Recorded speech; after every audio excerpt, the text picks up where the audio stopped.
তাই আমরা পেলাম সমগ্র ঐশ্বর্যস্য, সমগ্র বীর্যস্য, এবার সমগ্র যশ। যশ কথার অর্থ হলো খ্যাতি। আমরা বললাম আমাদের তো কম বিস্তর সকলেরও কিছু না কিছু খ্যাতি তো আছে। আপনি ভালো কাজটি করলেন, আপনার যশ হলো, খ্যাতি হলো। মন্দ কাজ করলে কি হয়? অপযশ হয়। কিন্তু আমার গোপাল ভালো কিংবা মন্দ যে কাজ করুক না কেন, দুটোতেই তার যশ হয়। বাবু, চুরি করা কি ভালো কাজ? আপনার বাড়ির ফুল গাছ থেকে খুব ভোরবেলা কেউ এসে ফুল চুরি করে নিয়ে যায়, আপনি তাকে আদর করেন? আপনি তো তার সঙ্গে কোমর বেঁধে ঝগড়া করতে লেগে যান, কেন নিয়ে যাও সব ফুল? আমার ঘরে তো ঠাকুর আছে, দুটো কেন রেখে যান না? আপনাকে যদি কেউ বলে চোর, আপনি তো কোমর বেঁধে ঝগড়া করতে লেগে যাবেন তার সঙ্গে। কিন্তু আমার ঠাকুরজিকে দেখুন, আমার গোপালকে, তিনি বৃন্দাবনের ঘর ঘর থেকে চুরি করে বেড়াচ্ছেন। ননী চোরা, মাখন চোরা, তার কত নাম, ক্ষীর চোরা, নয়ন চোরা, বস্ত্র চোরা, চিত চোরা। কিন্তু সেই চোরের কথা শুনবার জন্য দেখুন আপনারা কত দূর দূরান্ত থেকে এসে বসে আছেন। শুধু বসে আছেন না, সেই কথা শ্রবণ করে আপনারা যিনি বলছেন সেই পাঠককে প্রণামী দিচ্ছেন। সেই হাজার হাজার বছর ধরে তার সেই চুরির কথা, সেই যশের কথা আজও পাঠক মশাই যখন ভাগবতের আসরে এসে গিয়ে বেড়ান, তখন সকলে উচ্চস্বরে সেই কথা শুনে জয়ধ্বনি করে। শুধু তারাই কেন, ভগবানের এই যশ শ্রবণ করে জীবাত্মা যেন নর্তন করে ওঠে আনন্দে। শুধু আপনি আমি কেন, দেবদেব মহাদেব সুখ শাড়ি দেবশ্রীপাদ আজও গিয়ে বেড়ান আমার গোবিন্দের সেই যশের কথা। একে বলে সমগ্র যশ। বলছেন ভগবানের এই যশ, এই যে তার দিব্য কথা, এটা অপ্রাকৃত কথা। এই কথা যদি কারোর একবার হৃদিকর্ণ দিয়ে হৃদয়ের মাঝে প্রবেশ করে, হৃদয়ে যত কলুষ, যত অজ্ঞানতা, যত কৃষ্ণ ভজনের পথে বাধা, সব মুহূর্তের মধ্যে পুড়ে ছাই হয়ে যায়, আর হৃদয়ে প্রেম ভক্তি উদয় হয়। গোপীরা আমার গোবিন্দকে বলছেন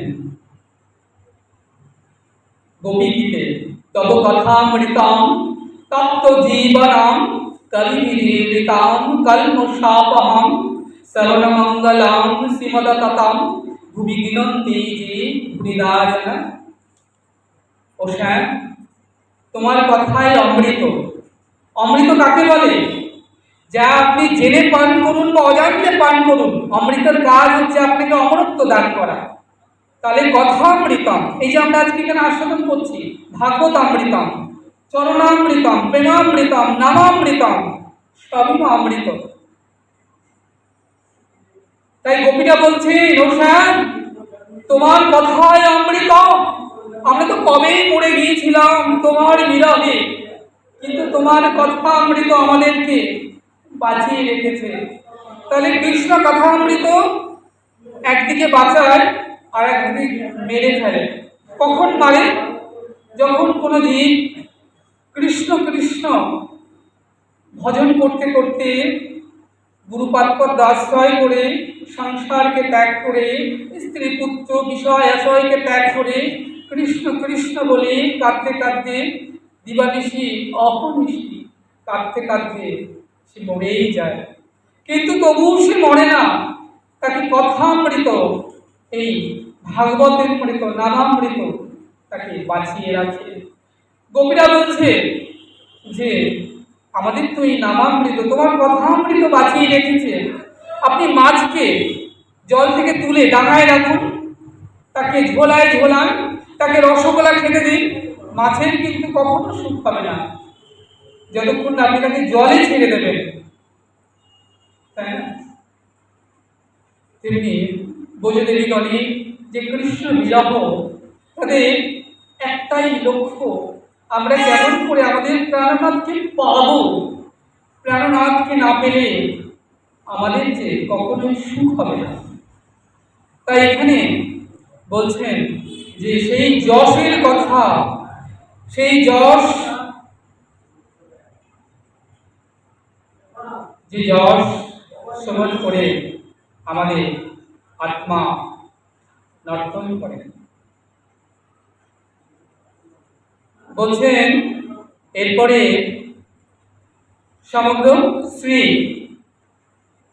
শ্রী শব্দের অর্থ কি না, শ্রী শব্দের অর্থ হলো সুন্দর। এই জগতে সব থেকে যিনি সুন্দর, যার উপরেও কেউ হবে না আর যার সমানও কেউ হবে না, তিনি কে? সনাতন গোস্বামী তার এরকম ভাগবতে বললেন, সুন্দর জয়তী কুঞ্জ বিহারী, তিনি হলেন আমার শ্রী গোবিন্দ। সখীরা রাধারানীকে বলছে, রাই কি দেখে তুই সব কিছু ভুলে গেলি? রাধারানী আমার গোবিন্দকে দর্শন করে সব ভুলে বসে আছে। এই জগতে একজন নারী কোনো পুরুষকে দেখে কখনোই বলবে না যে আমি তোমার মেয়ে গেলাম। আগে খোঁজ খবর নেবে,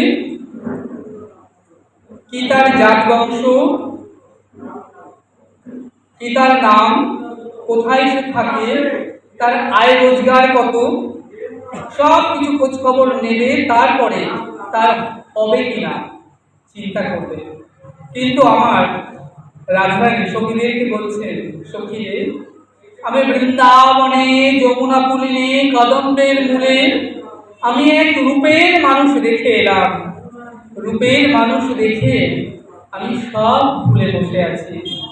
তার এমন রূপ, মাথায় মোহন চূড়া, তাতে সিকিপুচ্ছ ময়ূর পাখায় বামে হেলাইয়া সেটি মৃদুমন্দ পবনে দোলে, গলায় গজন্তি ফুলের মালা, পরনে পীতম্বরা বস্ত্র, কর্ণে কুণ্ডল, মুক্তোর মতো দাঁত, কপালে রক্তিম তিলক, হাতে বাঁশি, মুখে মধুর হাসি, চরণে নুপুর, রুনঝুনু বাজে।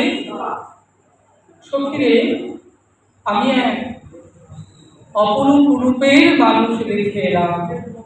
ওই রূপের মানুষ যেন যমুনা পুলের রূপের হাত পেতে, তার বাঁকা চোখের চাও নিতে আর মুখের মধুর হাসিতে আমার দেহ মন প্রাণ সব কিছু সে পড়ে নিল। রানী বলছেন, সই তুই বলছিস সে বড় বিনোদিয়া। বিনোদ শব্দের অর্থ কি জানো?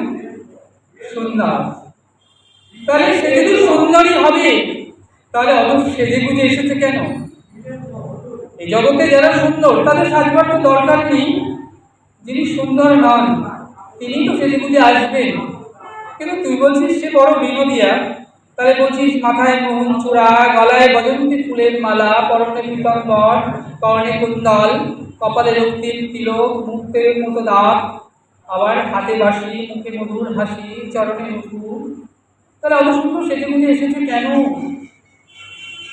রাধারানী বলছে, সই তোরা আমার বধূ রূপের কথা কেউ তুলবে না, কেউ যেন তুলবে না সেই রূপের কথা, এমন রূপ আর হয় না।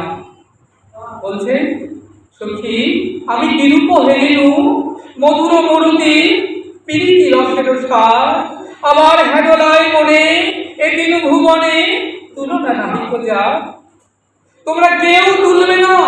কি তুলবে না? আমার মধুর রূপের কথা কেউ তুলবে না, এমন রূপ আর হয় না, এমন রূপ আর হয় না। রাধারানী বলছে, জানিস এই যে তোরা আমাকে বলিস রায় রূপসী, তোরা জানিস এই যে আমাকে এত সুন্দরী বলিস রায় রূপসী, আমার এই অঙ্গখানা, দেহখানা, তো ওই অঙ্গের পরশে আমার বধূ সে যেন একটা পরশমণি। এই জগতে পরশমণির পরশে লোহা যেন মুহূর্তের মধ্যে সোনায় পরিণত হয়ে যায়। একটা লোহা, জং ধরা লোহা, সে যদি একটা পরশমণির পরশ পায় তাহলে মুহূর্তের মধ্যে মূল্যবান সোনায় পরিণত হয়ে যায়। রাধানী বলছে, সখী রে, আমার বধূ যেন একজন পরশমণি। তো তোরা আমাকে এই রায় রূপসী বলিস, সেটাও কিন্তু ওই বধূর চরণের ছোঁয়ায় আমি রায় রূপসী হয়েছি। আমি কি আগে এত রূপসী ছিলাম নাকি? আমি এত সুন্দরী আগে কখনোই ছিলাম না। জানিস সখীরা বলছে যে আমি কখনোই এত রূপসী ছিলাম না রে। আমার বধূ কি করে, আমাকে পালঙ্কে শুতে দেয় না। বলে, রায়, পালঙ্ক বড় কঠিন। সে আমাকে সারা নিশি আমাকে তার বক্ষে কত ভালোবাসায়, কত আদরে জড়িয়ে রাখে। দুবাহু বসবি, কোলেতে আদরি, আমার মুখ চুম্বে বেরি বেরি।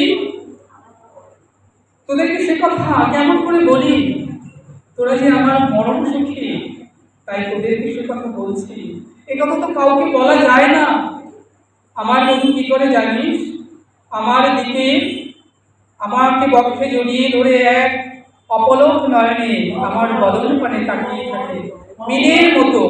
মিন যেমন অপলক নয়নে তাকিয়ে থাকে, সারা নিশি আমার বদন পানে আমার বধূ অপলক নয়নে তাকিয়ে থাকে।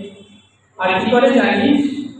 ওই বাঁকা নয়নে, বাঁকা চাউনিতে আমার মন প্রাণ সব ভরে নেয়। আর আর আমার চরণের দুপুর পড়ায় চরণের ধারে বধূ আপন নাম লিখায় দেয়। বলে, রায়, বলে, রায়, তুমি যেমন আমাকে দেহ দেহ মন প্রাণ ধন জন যৌবন ইহকাল পরকাল সর্বস্ব সমাপন করে আমাকে যে ভালোবেসেছ, আমি যদি দেবতার আয়ু পাই, তবু এই ভালোবাসার ঋণ প্রতিবারে নয়। কখনো এই ভালোবাসা শোধ হবে না। তাই আমাকে তোমার ওই চরণের ধারে ধারে রেখো। ধারে শব্দে কিনারে, ধারে শব্দে পাশে, আবার ধারে শব্দে রেখে। তাহলে রায়, আমাকে তোমার চরণের ধারে রেখো, আমাকে তোমার ওই চরণের পাশে রেখো। আমি কেনা দাস, আজ থেকে আমি তোমার চরণের কেনা দাস হয়ে রইলাম। আমি কেনা দাস। দেখুন শব্দের কেমন মাধুর্য। আমি কেনা দাস, আমি কেনা দাস। শুধু আমি কেনা দাস নই, যারা আমার জন, আজ থেকে সব রায় তোমার ওই রাঙা চরণের দাস। হৃদয় গৌর হরি হরি বল।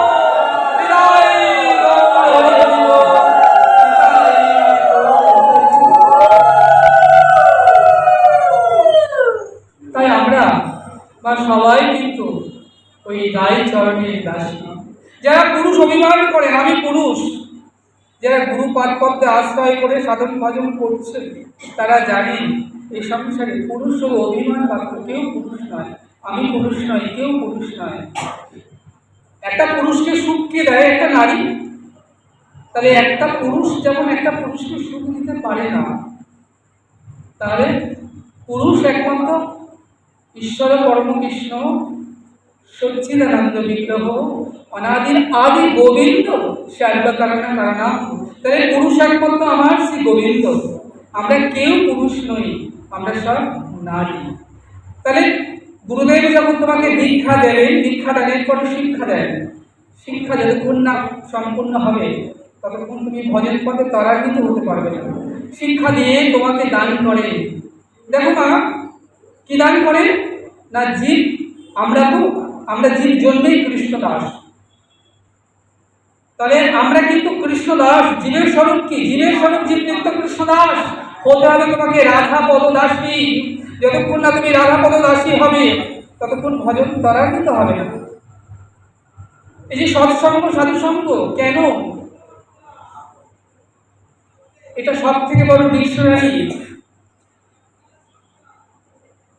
তাই বলছেন গুরুদেব তোমাকে যতক্ষণ না মঞ্জুরি জ্ঞান দান করবে, রতি মঞ্জুরি, অনঙ্গ মঞ্জুরি, লবঙ্গ মঞ্জুরি, এই মঞ্জুরি তার রাধারানী সেবা করেন কে? গোবিন্দ সেবা করেন রাধারানী, আর রাধারানী সেবা কি করেন? অষ্টসখী।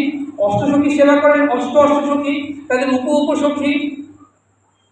এরকম করে প্রেমময়ী রাধারানীর সেবা করেন 30 কোটি গোপী। তাহলে তারা কিন্তু এই দেখছো প্রত্যেকে কিন্তু নারী। তাহলে আজকে সেই রাধারানী বলছেন, সেই আমি কি আগে এত খুশি ছিলাম নাকি? আমার বধূর অঙ্গ পরশে আমার এই সোনার বরণখানি, আমার বধূর সঙ্গে তোরা আমাকে তুলনা করছিস? আমার বধূর সঙ্গে কি কখনো বল আমার তুলনা হয়? তিনি সেই পরশমণি, তিনি একখানা পরশ পাথর।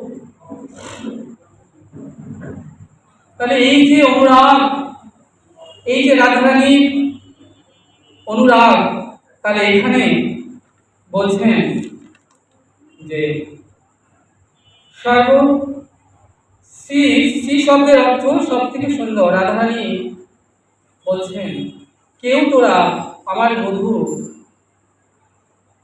রূপ প্রসঙ্গ কেউ তোরা তুলবে না। তো রাধারানী সখীদেরকে বলছে, জানিস সই আমি যমুনা পুলিনে কদম্বের মূলে যে অপরূপ রূপের মানুষ দেখে এলাম, সেই রূপের মানুষ কে দেখেছে? দেখেছে আমার নয়ন। বলছেন যে দেখেছে সে বলতে জানে না, আর যে সেই রূপের বর্ণনা করছে সে কিন্তু দেখতে জানে না। আমাদের দেহের মধ্যে এমন একজন অন্ধ আর বোবা রয়েছে। রাধারানী বলছেন এই যে গোবিন্দ রূপ কে দেখেছে না? দেখেছে নয়ন। নয়নের তো বদন নাই, তাই সে বলতে পারছে না। আর রূপের বর্ণনা কে করছেন? বদন। বদনের নয়ন নেই, তাই রূপ দেখতে পাচ্ছে না। একজন অন্ধ, তাকে যদি বলা হয় যে হাতি দেখতে কেমন, আপনি হাতির বর্ণনা করুন, তাহলে অন্ধ হাত দিয়ে হয়তো হাতির লেজটা ধরেছে, অন্ধ ভাববে যে হাতি দেখতে ওই হাতির লেজটার মতোই। কিন্তু যে বর্ণনা করছে হাতি দেখতে কেমন, বিরাট, সে তো অন্ধ, সে দেখতে জানে না। তাই রাধারানী বলছেন যে গোবিন্দ ওই রূপ দেখেছে আমার নয়ন। নয়ন বলতে জানে না, তার বদন নাই। বলছে রূপের বর্ণনা, বদন, বদনের নয়ন নাই, সে বলতেই জানে না।